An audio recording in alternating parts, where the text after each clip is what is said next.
Avant de démarrer la grande scène, je voulais juste remercier nos partenaires médias, puisqu'en fait, ce à quoi vous assistez, plus qu'une conférence, c'est un studio télé, donc, qui sera retransmis sur Science et Vie TV et qui sera retransmis sur Coworking Channel, ainsi qu'auprès d'un certain nombre d'autres partenaires, notamment Télérama, Le Parisien, CNews.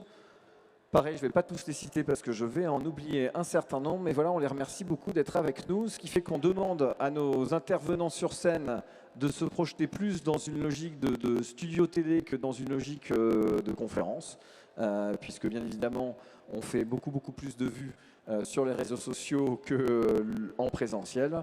Et en tout cas, je les en remercie, mais ça pourra expliquer certains petits jeux de mise en scène que nous avons préparé.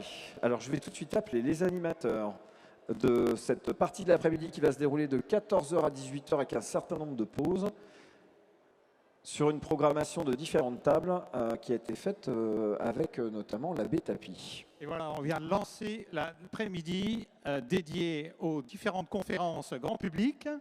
Voilà, installez-vous pour ceux qui sont en train d'arriver. Les autres, bienvenue. Bienvenue ceux qui nous regardent sur le live, puisqu'on est en direct. Et on diffuse un peu partout. Bonjour Michel. Ah oui, bonjour. Salut Jules. Bonjour. Alors, vous avez un grand spécialiste ici. Jules est directeur de la communication de l'ESA. Ah, ça c'est mon chef. Ah bon, alors, deuxième directeur de la communication de l'ESA. Merci. Tu vas me faire avoir des ennuis, hein. C'est vrai que c'est une grosse organisation, l'ESA. On aura peut-être des personnes de l'ESA qui vont intervenir aujourd'hui? Moi-même, mais on aura aussi des personnes de l'Observatoire de Paris, on aura des personnes d'Airbus qui vont venir nous parler notamment du retour vers la Lune. Vous avez sûrement entendu parler du programme Artemis. Eh bien, nous aurons quelqu'un qui va venir nous parler de la contribution européenne à ce programme. Il y aura un général, Gilles, qui va venir nous parler de ce lieu assez mythique, vous allez voir. C'est un général qui a commandé la 7e escadre et qui a plus de 20 000 heures de vol et qui va vous expliquer, c'est un passionné des dirigeables, qui va vous expliquer ce lieu, comment il a été changé, comment il a évolué et ce qu'il a abrité comme magnifique dirigeable. Ouais, c'est vrai que le hangar Y, c'est quand même quelque chose d'assez unique. Et moi, je trouve que c'est extraordinaire de le voir dans cet état et de voir avec autant de passion, autant de créativité, toutes ces personnes qui sont invitées là, depuis 2 jours et demi. Pour la 4e édition, c'est absolument merveilleux. J'ai une pensée pour Audouin Dolphus, grand Meudonnais, grand professeur de l'Observatoire de Paris-Meudon, qui a beaucoup travaillé à ce que ce lieu renaisse, et qui nous a quittés il y a déjà pas mal d'années maintenant, mais évidemment c'est une émotion incroyable pour cette 4e édition d'être ici. Alors, pour ceux qui ne le savent pas, évidemment, vous avez des animations qui sont faites, y compris pour les plus jeunes. Vous en avez un atelier de dessin, vous avez pas mal de jeunes qui sont aujourd'hui sur la mezzanine là-haut en train de participer, parce qu'il y a une présentation de différentes outils de jeux vidéo en partant des plus anciens jusqu'aux plus récents. Et on a notamment des fans de Lego. Pour les fans de Lego, les plus jeunes comme les plus âgés, comme moi par exemple, qui peuvent aller admirer beaucoup de fusées, des fusées américaines, européennes et chinoises même, si je ne me trompe pas, à l'échelle. Donc ça, c'est quand même un atelier assez extraordinaire. Je vous invite à y faire un tour. Et pour l'après-midi, plein de conférences scientifiques, plein d'échanges avec bien des hommes et des femmes qui font la science, qui font l'innovation, qui sont créatifs, qui repoussent la connaissance, des gens du CNRS, des gens du CNES, des gens de l'Observatoire, on l'a dit, de Paris, qui travaillent aussi au LATMOS, et des gens de l'Agence spatiale européenne. Donc on va aller très très loin, au-delà du système solaire, dans les profondeurs du cosmos, avec des astrophysiciens et des cosmologistes qui vont nous parler justement de ces explorations lointaines et de cette connaissance dont nous sommes des privilégiés, parce que finalement en France on a quand même beaucoup de chercheurs, d'instituts de recherche, chercheurs, chercheuses, d'ingénieurs de très haut niveau, et c'est dans pas tous les pays qu'on a cette chance d'avoir des restitutions in vivo, si je puis dire. Je vais juste finir sur le rendez-vous pour ceux qui veulent participer l'escape game qui est à l'entrée. N'hésitez pas à prendre position, parce que c'est des slots de, je crois, 15 minutes. Donc c'est le magnifique bus jaune qui est à l'entrée. C'est un jeu interactif, ça se joue, je crois, entre 4 et 6 personnes. Donc il faut s'inscrire à l'avance et vous permettre de participer à ce jeu. C'est l'ESA qui l'organise. Non, Airbus, pardon. Il me semble que c'est Airbus. Ah non, Oui. c'est Airbus, c'est pas l'ESA. C'est pas le même groupe. Non. Tout à fait, mais ce sont nos partenaires. Voilà, c'est le partenaire. Et justement, je suis content de voir qu'il y a beaucoup de jeunes aujourd'hui dans le public, puisqu'on va parler, pour commencer l'après-midi, de menaces pas encore résolues, on va dire. Et on va commencer par un astronome responsable du service 3 Soleils à l'Observatoire de Paris, qui va nous parler de météo, mais pas n'importe quelle météo, la météo spatiale. Et vous allez voir que cette météo spatiale, c'est aussi une menace. Il y a beaucoup d'implications sur la vie sur Terre dont on n'est pas toujours conscient. Et on a besoin de jeunes parce que ce sont des problèmes qui vont devoir être résolus à l'avenir. Je crois qu'aujourd'hui, on a appris qu'il y aurait une expérimentation d'envoyer un satellite DART sur un astéroïde. Absolument. Alors ça, c'est une autre menace, effectivement, dont on va parler juste après. Les astéroïdes, effectivement, il y a beaucoup de films de science-fiction qui exposent ce problème, des astéroïdes qui peuvent menacer la Terre. Et ça, on en parlera tout de suite après. Donc il y a plein de choses à traiter aujourd'hui, on va découvrir. Et donc, pour parler du premier sujet, de météo spatiale, je vous invite à écouter Carl Ludwig Klein. Bonjour, messieurs, dames. Ne vous inquiétez pas, je ne viens pas de la Lune, je viens de la banlieue parisienne. Et c'est un plaisir aujourd'hui de vous dire quelques mots au sujet du Soleil, qui est un objet astrophysique qui était à l'origine de l'Observatoire de Meudon au XIXe siècle. La compréhension du Soleil est toujours un sujet d'actualité parce que le Soleil est un astre proche. On peut l'étudier avec beaucoup de détails. Mais aussi, comme ça vient d'être dit, parce qu'il y a des perturbations émanant du Soleil qui perturbent l'atmosphère, la haute atmosphère, le champ magnétique de la Terre et qui constituent une problématique qu'on appelle la météorologie de l'espace. Alors, commençons à parler aujourd'hui des sujets qui sont liés à ce qu'on appelle des particules énergétiques. Le Soleil est un accélérateur de particules et on va se demander d'abord ce que c'est une particule de haute énergie et ensuite on va regarder ce qu'elle fait une fois dans l'atmosphère et que dans l'atmosphère, elle constitue une dose de radiation, notamment à bord de l'aviation civile. Alors, on voit des objets astrophysiques comme le Soleil parce que c'est un gaz chaud. Le Soleil est un gaz qui a une température d'à peu près 6000 degrés à sa surface. Ici, une autre étoile, Bételgeuse, j'aime beaucoup cette image parce qu'on peut maintenant résoudre des surfaces d'étoiles et Pierre Carvella vous en parlera sans doute un peu plus tard cet après-midi.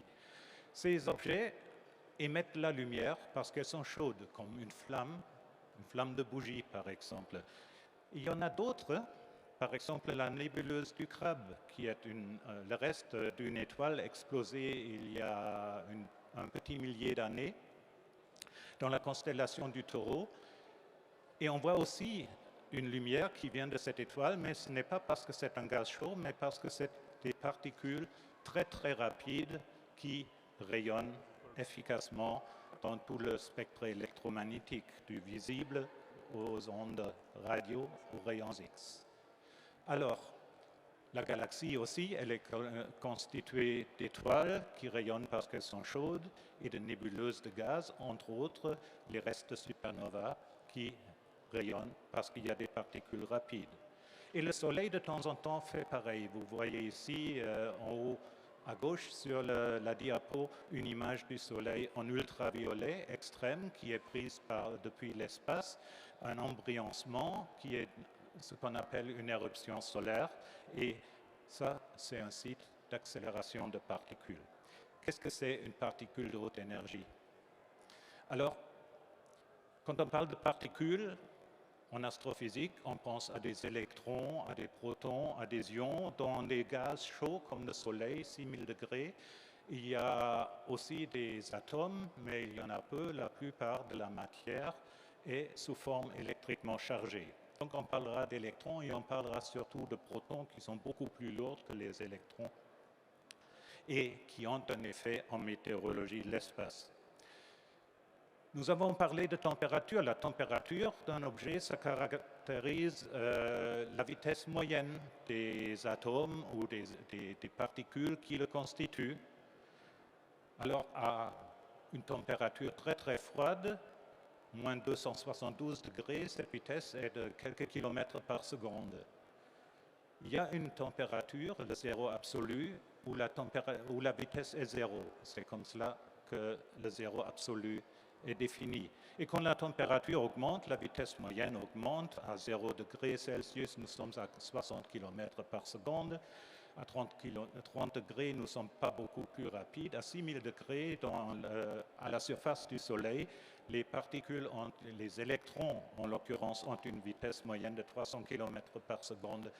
Et dans la couche extérieure qu'on voit lors d'une éclipse, qui est très chaude, 1 million de degrés, 3900 km par seconde.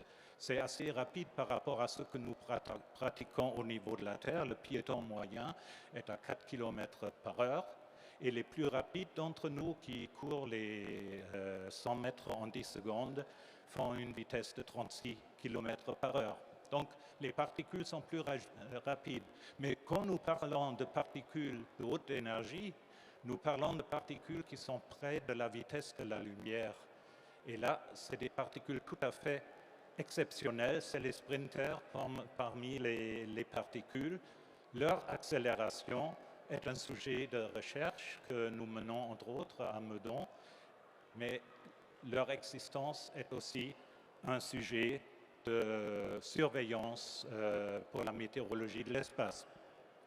Alors, comment est-ce qu'on peut détecter des particules de haute énergie? Par le rayonnement, on a vu la nébuleuse du crabe. Mais les protons accélérés, notamment dans les restes de supernova, il y a des millions d'années, se promènent dans notre galaxie et tombent régulièrement sur notre atmosphère. Et quand elles tombent sur notre atmosphère, elles commencent à casser à 20 km d'altitude.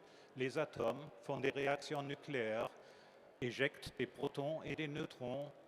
Ces protons et des neutrons sont si rapides parfois, quand la particule initiale est très rapide, qu'elles font pareil et qu'ils éjectent des particules de nouveau qui cassent d'autres atomes et ainsi jusqu'au sol. Et à ce moment-là, on peut les détecter avec des détecteurs de particules, entre autres un système bien rodé qui existe depuis les années 1960, des moniteurs à neutrons. Nous en avons 2 aux îles Kerguelen et à Terra Delhi, moniteurs à neutrons qui sont gérés par l'Institut polaire pour les 1000 Victor. Alors cette chaîne, cette cascade dans l'atmosphère, elle a des conséquences. Les particules qui sont libérées, les neutrons, les protons, entrent en collision et les protons vont par exemple ioniser la matière, c'est-à-dire ils collisionnent avec des atomes neutres, ils arrachent des électrons.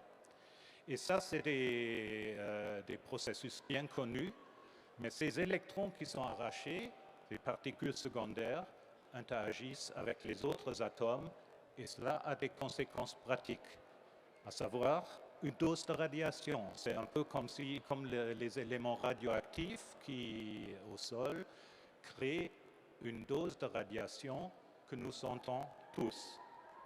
Nous sommes exposés à la radioactivité du sol, de granit notamment, à la radioactivité qui est dans l'air, naturellement, à la radioactivité d'examens médicaux, le cas échéant. En gros, on mesure une dose de radiation, et je vous le donne pour la référence par rapport à l'aviation civile dont je vais parler dans la suite, qui est de quelques millisieverts par an, avec des différences. Vous recevez 1 millisievert en 17 mois à Paris, mais en 9 mois à Limoges et en 1 mois au Kerala en Inde. C'est la constitution du sol qui est différente. Et pendant 7 vols, aller-retour Paris-San Francisco. Et pour cette raison-là, pour cette raison d'exposition particulière dans les vols, parce qu'on est plus haut dans l'air, on est plus exposé que si on était au sol, et plus haut dans l'air, on est exposé au rayonnement cosmique dont j'ai parlé, aux particules de haute énergie. Cette exposition de vol nécessite une surveillance, notamment de ceux qui sont tout le temps en l'air, à savoir le personnel de l'aviation civile, le personnel navigant de l'aviation civile. Et c'était une petite surprise pour moi qui suis astrophysicien. Nos instruments, notre savoir-faire, nos outils servent à surveiller le personnel de l'aviation civile, une activité que nous menons avec l'Institut de radioprotection et de sûreté nucléaire depuis une vingtaine d'années et que nous menons maintenant en soutenant un service temps réel qui s'est constitué pour l'aviation civile en 2019. Alors, le rayonnement cosmique, ici vous le voyez, entre 1959 et aujourd'hui pratiquement, il n'est pas toujours constant. Les particules qui pénètrent de l'univers ont un flux qui varie. Quand le Soleil a un champ magnétique important, vous connaissez, certains d'entre vous connaissent peut-être la notion de cycle solaire de 11 ans. Quand ce champ magnétique est fort, les particules sont repoussées. Quand il est faible, les particules entrent. Donc, de temps en temps, tous les 11 ans, il y a un maximum de doses de radiation et entre deux, il y a des valeurs plus faibles. Donc, ça varie graduellement au cours du temps. Là, on est en période de faible activité solaire, aucune tache sur le Soleil vu à Meudon. Là, on est en période de forte activité, beaucoup de taches, et quand les taches sont nombreuses, le champ magnétique du Soleil est fort.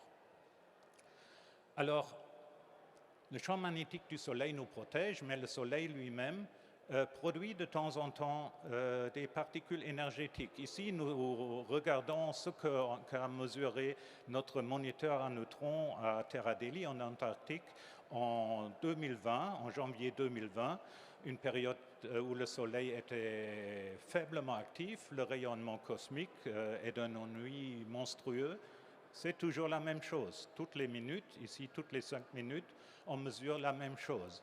En 2005, nous étions en période de forte activité solaire. Ça commençait pareil. Mais vous voyez les traces jaunes et vous voyez que là, il y a un écart tout à fait remarquable, une forte augmentation due à ce qu'on appelle une éruption solaire. Vous voyez de nouveau à gauche un film en ultraviolet lointain qui a été pris à bord du satellite SOHO. Donc, c'est des observations du Soleil qui montrent cet embryancement qui était dû à cet événement très fort d'accélération de particules qu'on a détecté au sol avec notre moniteur à neutrons à Terra Delhi, mais avec le réseau mondial des moniteurs dont nous faisons partie. Alors, puisque cette activité solaire est variable, la dose de radiation que reçoit l'aviation civile est elle aussi variable et nous surveillons ces doses grâce à nos instruments et nous avons des modèles pour évaluer la dose que reçoit le personnel de l'aviation civile en France notamment. C'est une obligation légale, ça doit être dans les documents médicaux de chacun des membres des équipes volantes. Et en cas de dose relativement importante, il faut que le personnel soit affecté à des lignes plus protégées. Plus protégées veut dire des lignes à basse latitude. Les particules du rayonnement cosmique entrent très facilement dans les régions polaires. Vous voyez ici une carte de la Terre que nous avons reconstituée à partir des mesures lors de cet événement solaire que je viens de vous montrer. Dans les régions polaires, on a une très forte dose de radiation qui ne dure pas très longtemps. Et aux alentours de l'équateur, c'est la bande bleue, on voit peu de choses qui correspondent à cet événement solaire. Donc nous faisons une surveillance, pas parce qu'il faudrait éviter une catastrophe immédiate, mais parce qu'il faut contrôler les travailleurs de l'air, comme on contrôle les travailleurs du nucléaire. Et c'est une application un peu surprenante pour moi, mais très satisfaisante d'une recherche fondamentale que nous faisons par ailleurs, une application qui répond à un besoin de la société. Merci beaucoup pour votre attention. Merci Karl Lodvig, merci beaucoup.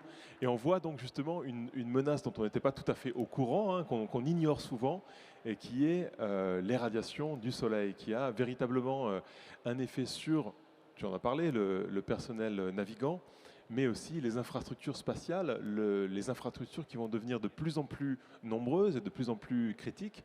Et donc, ça veut dire qu'il y a vraiment un besoin d'adresser ce problème pour pouvoir le résoudre à l'avenir. Karl Ludwig, merci beaucoup pour cette présentation. On l'applaudit très fort. Et maintenant, on va passer à un autre sujet qui est aussi une menace venue de l'espace, une autre menace venue de l'espace, que vous avez pu voir dans beaucoup de films de science-fiction. Et vous allez voir que ce n'est pas tellement de la science-fiction, à vrai dire. On a un astronome de l'Observatoire de Paris qui va venir nous parler des astéroïdes géocroiseurs voisins de la Terre. Je vous demande d'applaudir très fort Daniel Estrofer. Bonjour à tous et bonjour à toutes. Donc, je vais vous parler de ces astéroïdes géocroiseurs et un aspect un peu spécifique lié au risque, alors qu'il y a beaucoup de choses à dire aussi sur les astéroïdes. Ce sont des particules, entre guillemets, comme a parlé Ludwig tout à l'heure, mais un peu plus grosses. Par contre, les vitesses sont aussi de l'ordre du kilomètre par seconde, hein, donc de l'ordre de 30 000 km par heure. Quand ça rentre sur la Terre, c'est aussi énergétique. Donc ouais, j'ai changé peut-être un peu le titre, comme l'événement c'est Stars Up, qui avait le film Don't Look Up, moi je vous dis Look Up. Alors, je ne sais pas si le son va passer, mais vous voyez là l'image au-dessus d'une ville, Tcheliabinsk, en Russie, d'un bolide qui est passé au petit matin dans le ciel de Tcheliabinsk. Donc, une personne a filmé avec son téléphone portable, et puis à peu près 30 secondes ensuite, eh bien, il y a eu l'onde de choc qui est arrivée, et bon, il a été un peu bousculé, comme tout le monde, on entend les sirènes, etc. Donc voilà un bolide qui a causé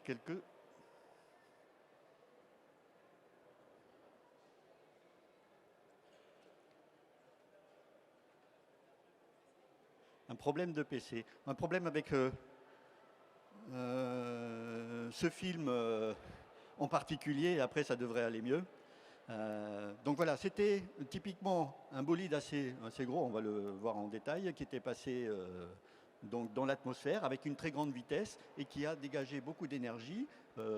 L'astéroïde de quelques 20 mètres s'est fragmenté et il a envoyé une onde de choc, une onde de souffle sur le sol qui a causé pas mal de dégâts, comme on peut voir là sur quelques images, beaucoup de bris de vitres. Et comme en plus le phénomène lumineux, très lumineux au matin, est arrivé avant l'onde de souffle, beaucoup de personnes se sont dirigées vers les fenêtres et elles se sont pris des bris de vitres dans le visage. Donc il n'y a pas eu de mort, mais beaucoup de blessés. Et les services d'urgence des hôpitaux submergés. On voit aussi, après des dégâts matériels un peu plus importants, de quelques murs qui ont été cassés. Et bon, ça fait aussi, si on compte en millions d'euros, il y a eu quelques millions d'euros de perdus. Ici, on a une carte des phénomènes de gros météores qui rentraient sur la Terre sur les quelques dernières décennies. Alors vous voyez qu'il y en a un peu partout sur Terre, bien sûr aussi sur les océans, on ne les voit pas, sur Terre. Alors ça peut donner lieu à des étoiles filantes, à des bolides plus ou moins gros, où on va ramasser des météorites, donc aucun danger. Mais on voit aussi ce point rouge qui est celui-ci un peu plus énergétique qu'on a vu tout à l'heure, qui a donné lieu à Tcheliabinsk. Alors on m'a bien dit de ne pas mettre de graphes et de choses compliquées, et puis pas de choses en anglais. Ne regardez donc pas ce graphe-là. Si je le laisse, c'est pour dire une chose, c'est que la population des astéroïdes, tous les astéroïdes géocroiseurs en particulier autour de la Terre, c'est une population de dynamique collisionnelle.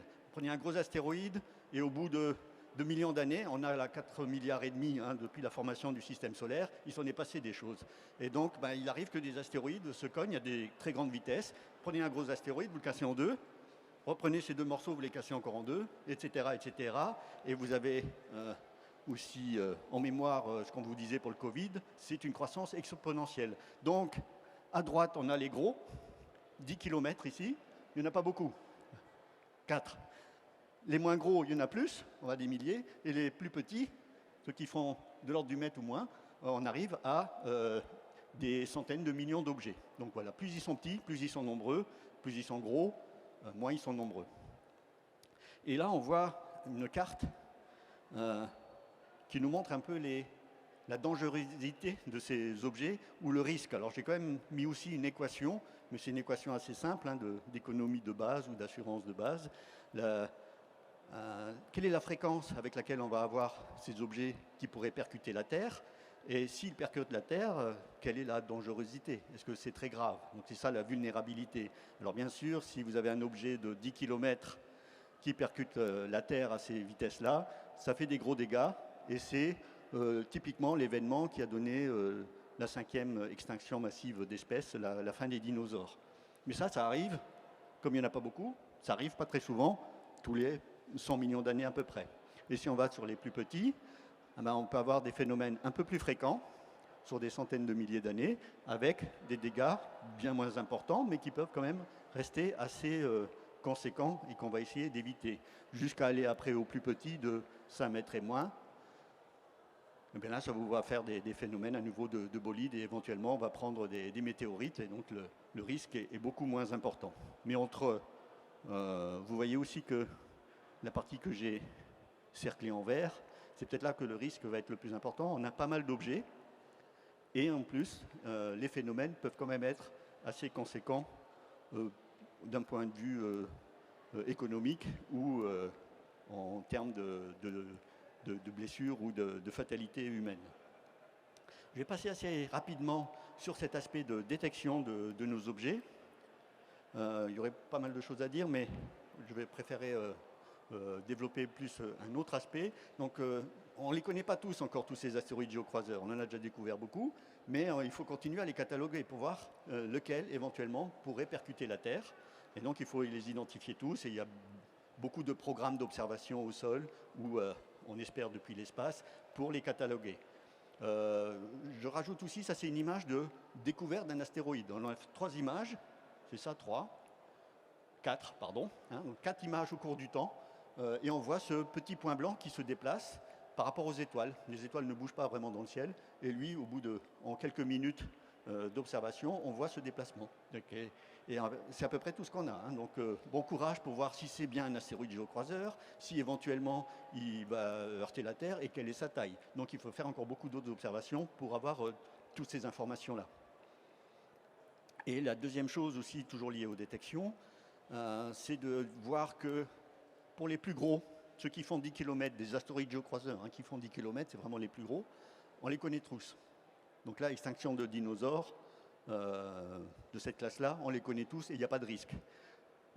Les astéroïdes plus gros que 1 km, on les connaît pratiquement tous, plus de 95%. Et là, à nouveau, de tous ceux qu'on a pu détecter, donc il n'y a pas de risque de collision dans les 100 ans qui viennent. Et on continue, en particulier grâce au programme mené par les États-Unis, on continue à faire ces détections et on va chercher des astéroïdes de plus petits. Mais vous voyez qu'on n'est pas encore maintenant en mesure de dire qu'on connaît tous les astéroïdes plus grands que 150 mètres. Donc le travail doit continuer. Je reviens en arrière. Je reprends à nouveau cette petite image-là. Donc une fois qu'on a bien détecté tous les objets, et s'il en arrivait un d'une taille de 140 mètres par exemple, dont on pourrait être sûr qu'il va heurter la Terre, qu'est-ce qu'il faut faire? Eh bien, il faut essayer d'éviter cet impact. Et donc là, on va passer à des mesures soit de mitigation au sol, où on va essayer de ne pas aller voir les vitres s'il y a un bolide qui passe et qui casserait les carreaux, ou éventuellement, s'il est un peu plus gros, aller le dévier dans l'espace, changer son orbite pour qu'il ne heurte pas la Terre dans les 10 ou 20 ans à venir. Et avant de faire ça, il faut s'assurer qu'on est bien capable de bien comprendre tout ce processus et de maîtriser la technologie pour ça. Et donc là, on va parler de la mission DART. Ça tombe bien. Voilà un petit graphique qui rassemble un peu l'historique de DART qui a été lancé. C'est une mission spatiale de la NASA qui a été lancée il y a 1 an et qui va arriver très prochainement sur l'astéroïde Didymos et sa lune qui s'appelle Dimorphos, que vous avez ici. Il va y avoir un impact dans 2 jours, le 26 septembre. Bon, c'est à 1h du matin, c'est la nuit du lundi au mardi à 1h du matin. Il va y avoir un impact, ils vont rentrer en collision. Le satellite artificiel va cogner la petite lune de Didymos, qui fait quand même à peu près 160 mètres, et elle va changer légèrement l'orbite de Dimorphos autour de Didymos. Bon, c'est une orbite relative, mais donc voilà, vous avez l'orbite avant, On connaît très bien la période de Dimorphos qui tourne autour de Didymos.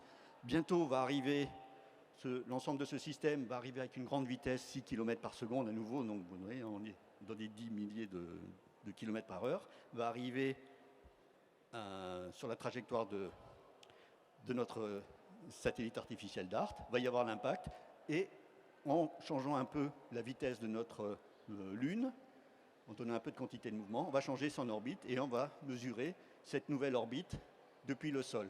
Alors là aussi, je présente rapidement cette animation qui vous montre comment on fait ce type de mesure depuis le sol. On mesure la lumière. C'est vraiment la chose la plus simple. Avec des télescopes de la classe de 1 mètre, on peut observer cet objet. Donc même des amateurs pourraient commencer à essayer de voir cet objet et mesurer cette variation de la lumière. Lorsque la Lune, le petit satellite, passe devant ou derrière notre astéroïde, vous voyez des phénomènes caractéristiques qui d'ailleurs sont exactement les mêmes avec une exoplanète qui passe devant une étoile. C'est le même type d'observation qu'on fait, sauf que le dip, la chute en magnitude est plus faible. Mais c'est le même principe. Et si vous changez la période de la Lune, Dimorphos autour de Didymos, eh bien vous allez décaler. La courbe sera toujours la même, mais la courbe rouge se décale un peu par rapport à la courbe bleue. Le satellite et Dimorphos, le satellite naturel, est un peu en retard sur sa position par rapport à là où il devrait être. Et si vous attendez encore quelques semaines, alors là le décalage est encore plus important et la mesure est encore plus facile à faire. Et on voit bien la nouvelle période, on voit bien si on a bien réussi à changer l'orbite de notre satellite. Donc ça, c'est pour très bientôt. Alors, il y avait une petite vidéo aussi.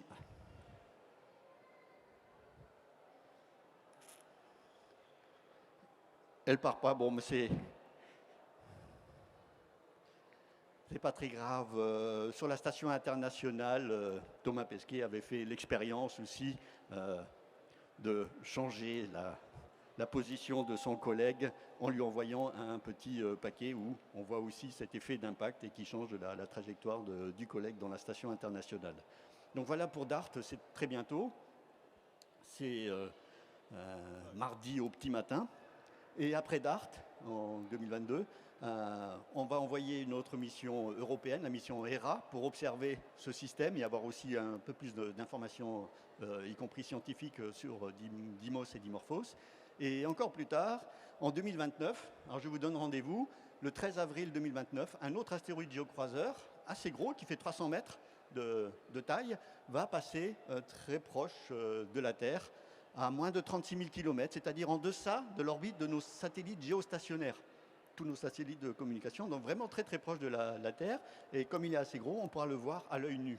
Alors ça restera toujours un point lumineux qui se déplacera dans le ciel, mais depuis la France, l'Europe et l'Afrique, on pourra le voir. Donc là, on a une petite animation où on est derrière Apophis et on s'approche de la Terre. On est côté nuit, donc vous voyez la Terre côté nuit, et on va s'approcher. Alors il n'y a pas de risque d'impact, c'est sûr, mais on va quand même s'approcher à peu près à 40 000 km du centre de la Terre. Et je ne l'ai peut-être pas dit, mais le 13 avril 2029, c'est un vendredi 13 bien sûr, où on va avoir cette Apophis qui va passer très très proche de la Terre, et il repassera en 2036, etc. Tous les 7 ans, il passe proche de la Terre, mais là, c'est particulièrement proche, en deçà des satellites géocroiseurs. Mais comme il passe du sud vers le nord, je peux peut-être la remettre, il n'y aura pas de risque non plus pour nos satellites. Voilà, je m'arrête ici pour parler du risque des géocroiseurs. Et je vous remercie. Merci Daniel, on l'applaudit bien fort, merci. Merci. Alors, Daniel, reste sur scène parce que moi j'ai 2 petites questions à te poser. La première, tout le monde connaît les étoiles filantes. Tu as parlé d'étoiles filantes tout à l'heure. Peut-être qu'il y a des gens dans le public qui ont déjà vu des étoiles filantes, notamment l'été bien sûr. C'est quoi la taille des objets qui provoquent ces étoiles filantes en général? Alors c'est genre en 10 général, mètres, 15 mètres? Les étoiles filantes, ça peut être des objets très petits, ça peut être de la poussière de comète, ça peut être du micromètre, taille d'un cheveu. Mais comme ils rentrent à une très grande vitesse, c'est ça qui donne ce phénomène d'échauffement. Et en général, on les voit la nuit. Si on a le jour, on ne les voit pas. Mais maintenant, si l'objet est un peu plus gros, le centimètre, c'est pareil, c'est des étoiles filantes. Mais ouais, 2 cm, un objet de 2 cm, ça peut faire une étoile filante qu'on voit la nuit. Ah oui, oui, oui. Parce Donc que les c'est comme, vitesses, c'est comme un cube de sucre, quoi. un cube de sucre à 100 km d'altitude va avoir assez d'atmosphère pour faire une étoile filante. Bien sûr, il est déjà gros, même un micromètre, ça va faire de la poussière de comète, fait des étoiles filantes. Mais après, l'objet est plus gros, l'étoile filante va être beaucoup plus brillante. Et c'est pour ça que, bon, après, il y a toute une classification de vocabulaire. On parle de bolide, c'est une grosse étoile filante qu'on pourrait même voir de jour, parce que c'est très lumineux. On voit bien la Lune, des fois, de jour, parce qu'elle est très lumineuse. Et pareil pour des bolides, et ainsi de suite, jusqu'à ce qu'on arrive à des objets de plusieurs mètres, comme de 20 mètres, comme on a vu à Chelyabinsk, où là, c'était vraiment très brillant. Les gens étaient vraiment assez impressionnés. C'était le matin. Fascinant, fascinant. Merci beaucoup, Daniel. Est-ce qu'il y a des questions dans le public? On a Michel qui est là avec un micro. exactement. Si vous Oui, avez des sûrement. questions sur les Faut les astéroïdes. inciter, là. Faut les inciter à poser des questions. Là. Non, il y a pas... Alors, est-ce qu'on a Ah, une voilà, question? voilà, ça y est, ça y est. Voilà, quelqu'un qui a Monsieur une question. qui est astronaute, dans ces temps de plaisir. Allez-y. En 2029, là, pendant combien de temps on pourra le voir, on pourra voir l'astéroïde? Pendant combien de temps on pourra voir l'astéroïde en 2029? J'avoue que je ne sais pas combien de temps on pourra le voir à l'œil nu, hein, mais je pense que là, il faudrait revoir la variation de distance et de magnitude de cet objet-là. Mais le passage lui-même, ça va être rapide. Hein. Dans la nuit, ça va être sur quelques dizaines de minutes, quelques heures. Si la météo est pas bonne, on ne verra pas. Ah non, si la météo est pas bonne, ça sera raté. Il vaut mieux aller à des endroits où on s'assure que la météo est bonne. Et après, on pourra le voir plus loin, mais bien sûr, donc ça ne sera pas à l'œil nu, ça sera avec un télescope ou une lunette ou autre. Hein, D'accord, merci. Bonjour, est-ce qu'on a une idée de la composition de ces astéroïdes? Alors, bonjour, oui, on a plus ou moins une idée de la composition de ces astéroïdes, comme des astéroïdes en général, mais elle n'est pas toujours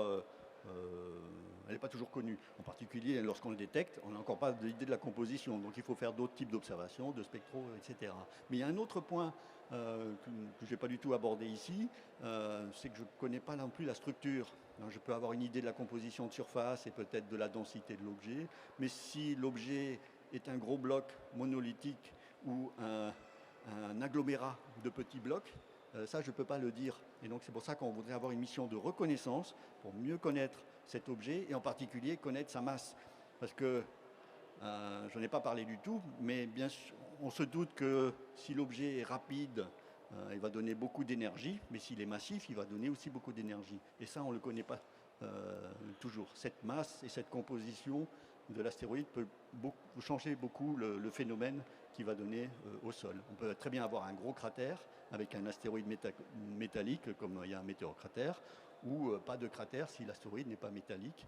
Et on a plutôt des effets de blast, comme on a vu sur Chelyabinsk. Est-ce qu'on a une autre question? Oui, devant. Ah, monsieur aussi. Bonjour, j'avais une question sur cette mission de reconnaissance sur Apophis. Est-ce qu'on va envoyer une sonde directement dessus pour voir justement la composition, comme on a fait pour Ryugu, pour la comète Churyumov? Alors, quand je parle de mission de reconnaissance, ça serait une mission qui n'existe pas encore, qu'on enverrait avant la mission type DART. Ça serait pour bien savoir est-ce que cet objet est dangereux et quel est le danger. Une fois qu'on connaît vraiment le danger, on envoie une mission DART pour évacuer ce risque d'impact. Alors les autres missions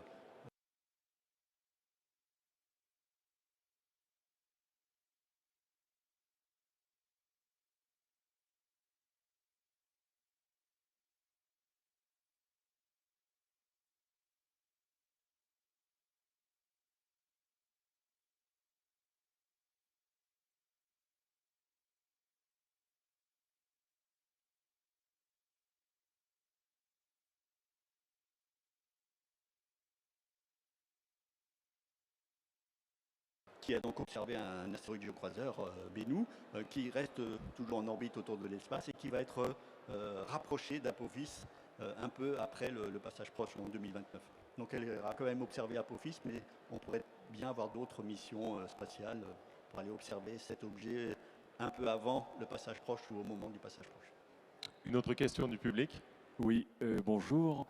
Je voudrais savoir si l'impact pourra modifier la position du plan orbital de la Lune, de la météorite, et par voie de conséquence de modifier complètement la trajectoire de l'ensemble. Alors, Déjà, lorsqu'on fait cet impact, on va changer l'orbite, mais finalement, on ne change pas tellement l'orbite et encore pas tellement l'inclinaison. Ce qu'on change, c'est un peu la vitesse. Finalement, on ne déplace pas l'objet beaucoup plus loin ou hors du plan. On va changer un peu sa vitesse de déplacement. Un peu, c'est quelques millimètres par seconde pour des vitesses qui font des kilomètres par seconde. Et au bout de quelques temps, ben, on a gagné. Ça s'accumule. Donc c'est surtout ça la modification qu'on fait. Et là, c'est un satellite autour de sa Lune. Mais bien sûr, l'ensemble du système peut aussi prendre un peu de quantité de mouvement. Et donc, on a fait quand même des simulations. Donc, il n'y a pas de risque pour Didymos. Ils ne sont déjà pas en risque de collision. Et l'impact qu'on fait là sur Dimorphos n'apporte pas de risque de modification on va dire majeure de l'orbite de l'astéroïde qui deviendrait alors danger avec la Terre. Bien sûr, ça aussi, c'est une précaution à prendre. Et si j'ai encore 10 secondes, on regarde aussi lorsqu'on fait, si un jour on devait dévier un astéroïde qui va impacter la Terre, on fera aussi attention de s'assurer qu'on ne remet pas sur une autre course d'impact avec la Terre. Si on dévie un astéroïde, c'est pour les 100 ans à venir. Ce n'est pas juste pour le prochain passage proche, parce qu'ils viennent régulièrement proches de la Terre. Apophis, c'est tous les 7 ans. Justement, DART, je lisais qu'il y aura 7 secondes, je crois, ou un peu plus, entre le moment où il y aura l'impact et le moment où on le saura. Parce que le temps que le signal nous revienne, enfin c'est ce que j'ai lu ce matin, en fait il y a le contact, et bien évidemment sur Terre, nous, on reçoit là par l'information électromagnétique ou le signal qui nous dit effectivement on a touché, ou on n'entend plus le satellite, donc il a bien touché. La vitesse d'un astéroïde, est-ce qu'elle est supérieure à cette vitesse de retour de l'information?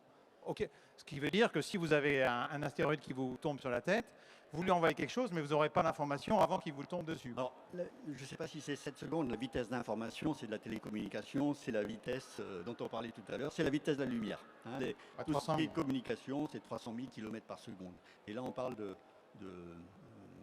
vitesse relative de quelques kilomètres par seconde. Oui, donc c'est quand même moins rapide. Vous l'avez peut-être lu dans les présentations, avec DART, il y a un petit CubeSat.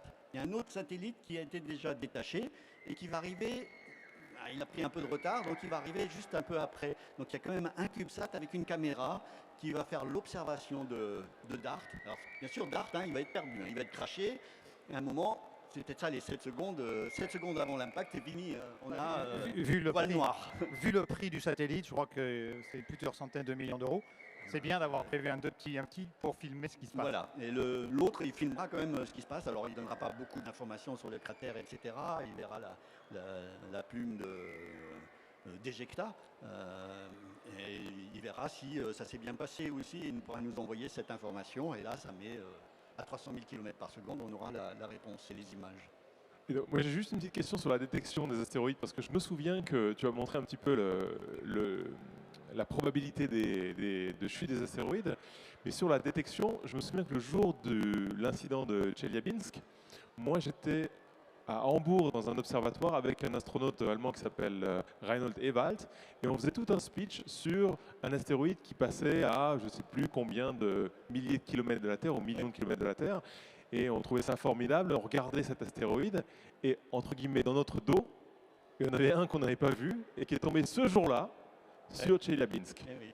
Et donc, moi c'était pareil, on avait fait avec un point presse, avec les journalistes. J'étais dans un studio de radio le matin même, c'était tôt le matin, pour parler de ce phénomène, comme un apophis, il passe proche de la Terre. Bon, c'est sympa, on va l'observer avec des télescopes. Voilà. Là, c'était pas à l'œil nu. Et puis on me demande, mais vous avez entendu parler de ce qui s'est passé en Russie? Ben non. Oui, voilà, c'était une coïncidence, ça peut arriver, c'est assez rare, mais vous avez deux astéroïdes qui passent très proche de la Terre, et il y en a un proche de la Terre et l'autre qui était en collision avec la Terre. Mais lui, Tcheliabinsk venait du côté Soleil, donc on ne l'avait pas détecté auparavant. Et donc, est-ce qu'il y a des projets pour pouvoir détecter les astéroïdes de manière plus précise, plus fréquente? Alors, il y a beaucoup de surveys, on découvre des géocroiseurs, comme ça, comme ça croît tous les ans, il y a beaucoup de progrès, je crois que c'est 3000 par semestre maintenant, ou c'est peut-être 2000. Donc on en découvre quand même beaucoup, hein. Tous les ans on en découvre encore plus, mais il y a d'autres idées de faire des détections de ces objets depuis l'espace. Par exemple, ça serait bien aussi ce type de Tcheliabinsk, on aimerait bien l'observer côté soleil. Donc sur Terre on ne peut pas, il fait jour, on ne peut pas les détecter. Mais si on avait une mission spatiale, alors éventuellement avec la météo de l'espace au point L4, à certains endroits du système solaire, ça serait utile, ou à d'autres points comme le L1, toujours peut-être en lien avec la météo de l'espace, ça peut être utile. Donc il y a des projets aussi de missions spatiales ou de télescopes spatiaux, pas trop gros, pour aller détecter ces objets dans l'espace, et en particulier ceux qui sont difficiles à détecter depuis la Terre. Jules, il y a une dernière question, hein, oui. Je pense. On a un public très scientifique, on va en profiter. Allons-y. Juste une petite question concernant le fait que vous disiez qu'il n'y avait que 4 gros Astéroïdes. 4 gros astéroïdes, mais vous êtes sûr qu'il n'y en a que 4 et pas plus? Les plus gros que 10 km, oui, là, on est sûr, ou alors ils sont très loin et ce n'est pas des géocroiseurs. Hein, donc on parle bien de géocroiseurs. Hein. Après, des astéroïdes entre Mars et Jupiter, il y en a encore beaucoup, et eux, ils peuvent être bien plus gros. Mais des géocroiseurs plus gros que 10 km, on est sûr qu'on les connaît à peu près tous. Ceux qui sont plus gros que 1 km, c'est mieux que 95%, mais il peut encore y en avoir. Et après, il y a encore le cas aussi, pour être complet, hein, lié à cette question, on a aussi des objets qui peuvent venir des confins du système solaire, qui sont les comètes. Alors ça, c'est assez semblable à nos astéroïdes, il y a peut-être un peu plus de glace et de volatiles, mais une comète peut venir aussi de derrière Neptune, des confins du système solaire, et puis arriver dans les zones internes du système solaire. Et donc on en voit des comètes régulièrement, mais rien n'empêche qu'une comète arrive droit sur la Terre. Ça, c'est une autre possibilité d'un objet qui peut faire quelques kilomètres, qu'on n'a pas encore détecté parce que pour le moment il est extrêmement loin. Daniel Estrofer, merci, on l'applaudit très fort. Merci.